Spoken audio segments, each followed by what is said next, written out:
Uy, kalbo ay nagpapakit pa. Ay, kumaway pa siya.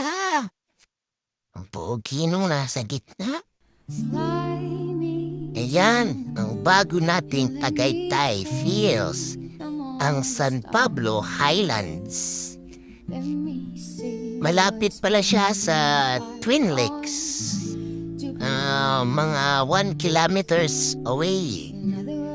Ayan o, ganda ng view. Sarap mag-unwind at habang nag-unwind may coffee at cake. Yummy. Solve ang inyong relaxation. Pwede rin dyan mag-work oh. Sa balcony nila, ang ganda ng view oh. May heart pa. Oh.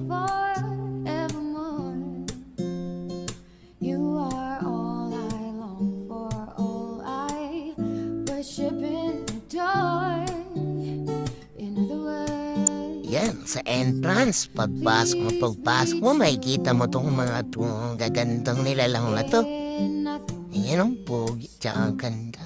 At kanilang mga waiter dito, approachable at lagi na ang ngiti, ang babait. Konting request mo, ang bilis nila. Yan, ayan na nga ang kanilang menu. Makikita natin kung gaano kasarap at gaano kasulit at quality ang kanilang presyohan. Lalo na yung homemade tapa nila. Ay, the best yan. Babalik at babalik ka dyan. Oh, ayan mo sa sobrang sarap oh. Inangkin yung order na hindi kanya. Ayan oh. Tawa-tawa yung patabi niya oh. Oh, ngiti-ngiti lang siya habang dao. Tawa siya busog siya. Ay, galit yung isa oh. Uy, kanya ba yun? Bakit na kinuyaya mo na doon ikaw naman? Baka mamayit yan oh. Tinan mo oh. Ikaw, kitit mo na, tinan mo siya. Tama, pakit din siya. Ay, sinubo pa kung parang nang-aasar to, Oh, napagtingin pa to siya. Lalaki na kaparapay. Nakapulo pala. Ayan, panguya-nguya pa. Utakot siya, Namawa pa. Ang sarap na nguya.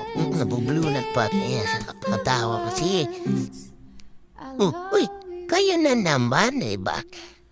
Ayun na yung entrance, kayo pa yung ending, ang babay pa kayo. Pugi talaga nung nasa gitna. Sayo-sayo pa isang kalbo, parang matikling